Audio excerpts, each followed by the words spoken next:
ஒன்னாரம்மா. ஐயம்மா பேய ஆடச்சை நீதானா?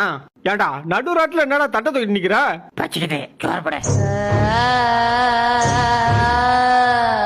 சீக்கிரம் போடுறா. போர் அடிக்கிறா, நான் போன் பார்க்க போறேன். என்ன போனா? போன்ல வைக்க கொன்றதுக்கு ஒழுங்கா படி, இல்லனா மாடு மேய்க்க தான் போணும் ப்ரோ. டேய் கெட்டிமா புடிச்சிக்கியா? டவுட் தான். எது? சும்மா சொன்னியா? இந்த கபாலிக்கான் காலாலே முட்டை கொடுப்பான், நீ டைட் பண்ணு. இந்தாமா ஓனரம்மா. என்னடா? என்னை விட்டுட்டு அந்த குள்ள பையில தூக்கி வச்சு கொஞ்சிரல்ல வச்சுக்கா. ப்ரோ ப்ரோ அந்த வார்த்தை கொஞ்சம் எனக்கு தெரியுங்களா? ஆஹா சாரி ப்ரோ, எனக்கு மாறி. டேய் நவுந்தோக்கறா. எது? ஒன்னத்தாண்டா சொல்றேன், நவுந்தோக்கறா. ஏண்டா அண்ணன்ற மரியாதை கொஞ்சம் கூட இல்லையா? 3 நிமிஷத்துக்கு முன்னாடி பிறந்துட்டா உன்னை அண்ணனு கூப்பிடணுமா? என்ன